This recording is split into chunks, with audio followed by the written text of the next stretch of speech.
السلام عليكم ورحمة الله حبايبي الغاليين. أتمنى أنكم تكونوا بخير وبصحة وسعادة، وأتمنى أن يكون فيديوهاتي حلوة ولها هدف مع حضراتكم. هعمل معاكم النهاردة كيلو دقيق، هعمل شوية قراقيش سادة بس تحفة وخيال كده. مش عايزة أقولك على ريحة البيت وريحة القراقيش ولا بصي الخفية بتاعت القراقيش ما شاء الله. شوفي القراقيش طالعة عاملة ازاي، خفيفة وتحفة. ولا اللون بقى، شوفي اللون عامله ازاي ما شاء الله على لون القراقيش. شوفي جميله. بصي دي احلى قراقيش واحلى وصفه ممكن تعملي، بدل ما نروح نشتري الكيلو بالشيء الفلاني. ليه؟ طب ما احنا في بيتنا نوفره وندبره وبكوبايه شاي بقى ونسقسقه كده. الله على الجمال. اتفضلي وتكون مشاهده سعيده عليكي. وهخش بقى في وصفتي النهارده على طول، وهي القراقيش الدايبه الجميله السهله البسيطه. اول حاجه معايا هجيب الميه من الحنفيه عشان احنا في الجو حر، وهنزل بايه، نص معلقه من البودر، وادي الفانيليا، كيسين من الفانيليا. كل ده اهو هتفورين في الميه عشان يدي ريحه حلوه.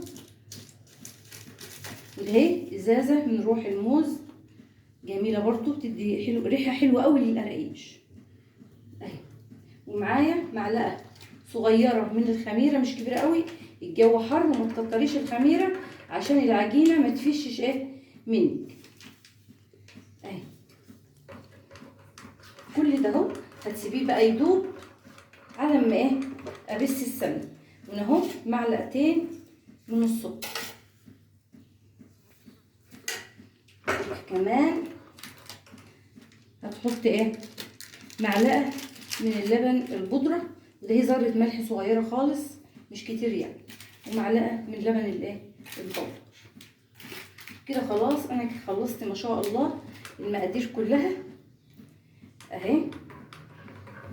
هركنها بقى على جنب وهبدا اجيب ايه الدقيق. انا كده خلصت كل حاجه.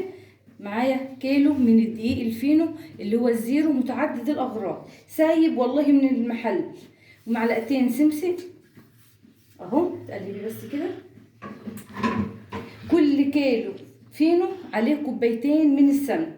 عايزه بقى خليط من السمنه من الزيت، المهم ان الكيلو الدقيق عليه كوبايتين من السمنه اهو. دي اول كوبايه ما شاء الله اهي، دي كوبايه سمنه بس. هجيب التانية سمنه وازودها شويه زيت، لان الزيت بيدي قرمشه حلوه ايه للقراقيش. دي الكوبايه التانية اهي بس مش كامله، مش كامله. احط بقى ايه الزيت، هكملها زيت اهو. وتنزلي بقى كده وتبسي بقى السمنه معاكي، هتطلع معاكي شويه قراقيش مسكرين وعسل اهو. اجيب الاول بالمعلقه وبعدين بس بايديك. بسم الله ما شاء الله.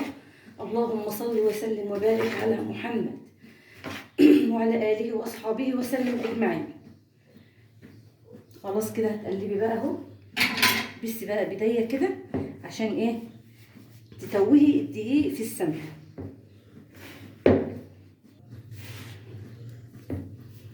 بصوا العجينه لما تمسكيها كده اهو تلاقيها يعني ايه كورت كده، اعرفي ان كده ايه الدقيق اتبس حلو بالسمنه ما شاء الله اهو. كده خلاص هنزل بقى بكميه ايه السوائل. السوائل انا ايه حاطه كل حاجه في الكوبايه دي، انزلي بحبه حبه الكوبايه، عليهم بقى روايح، عليها لبن البودره، عليها كل حاجه. روح الموز ريحتها جميله والفانيليا جميله ما شاء الله. عجنيها بقى كده اهو وقطعي على طول. علشان ايه احنا في الصيف، والصيف ما تخمريش في الحاجه قوي، بالذات القراقيش تفش منك ما تبقاش حلوه اهي ما شاء الله. ريحتها جميله.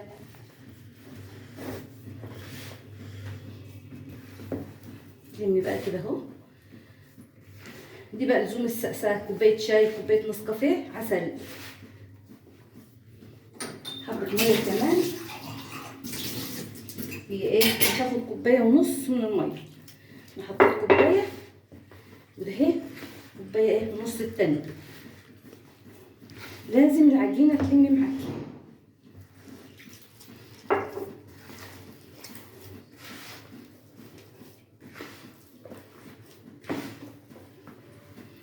دي بقى ما بتعجنيش، انت يا دوبك بتلمي الايه العجينه بس. دي ما بتحط السوائل ما تعجنيش.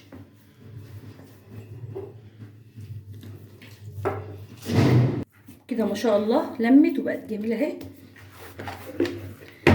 هبدا اغطيها بكيسه ولا حاجه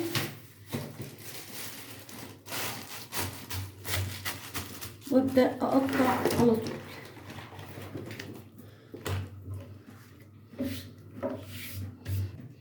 وكده بقى ان شاء الله هقوم واخده ايه قطعه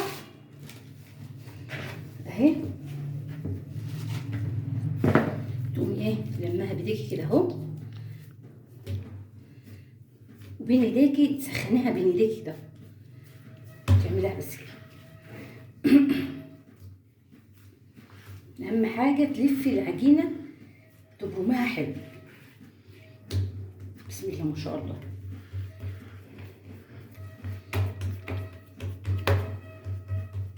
ورققي العجينه، كل ما ترققي العجينه هتطلع معاكي القرقوشه رقيقه، مش تخينه كده. انا بحبش القرقوشه التخينه. ليه؟ بعد التخمير وبعد الخبز هتلاقيها تخينه قوي، حجمها مش حلو. وتسويها بس بايدك كده اهي ما شاء الله، ريحتها جميله. قطعي بقى كده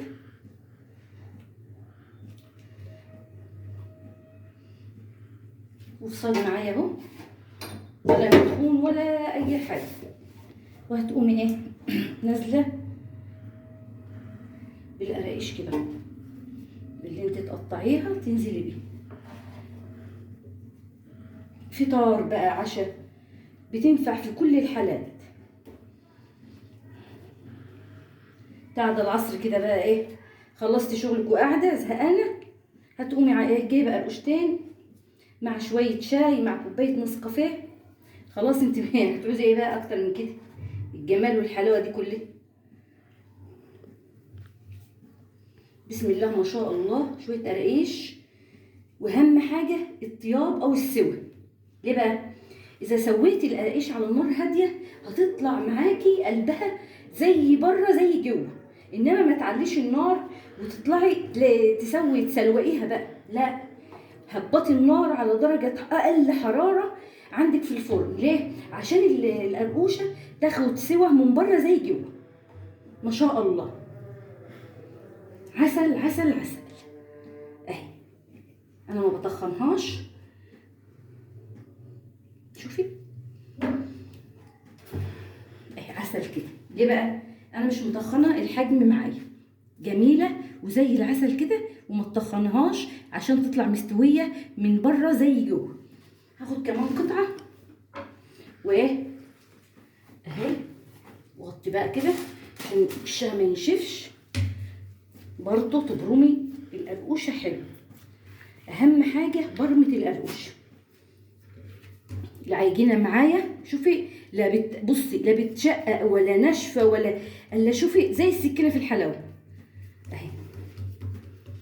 اهم حاجه مقاديرها مظبوطه على الشعر.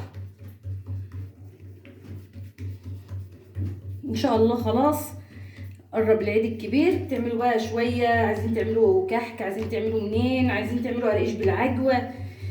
دي بقى ريحه وطعم زمان بتاع اجدادنا، بتاع امي وامكم جدتي وجدتكم. دي احلى حاجه، الريحه الجميله دي اهي كده اهو.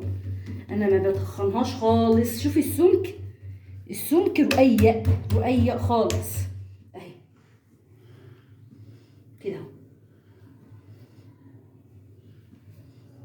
بسم الله ما شاء الله.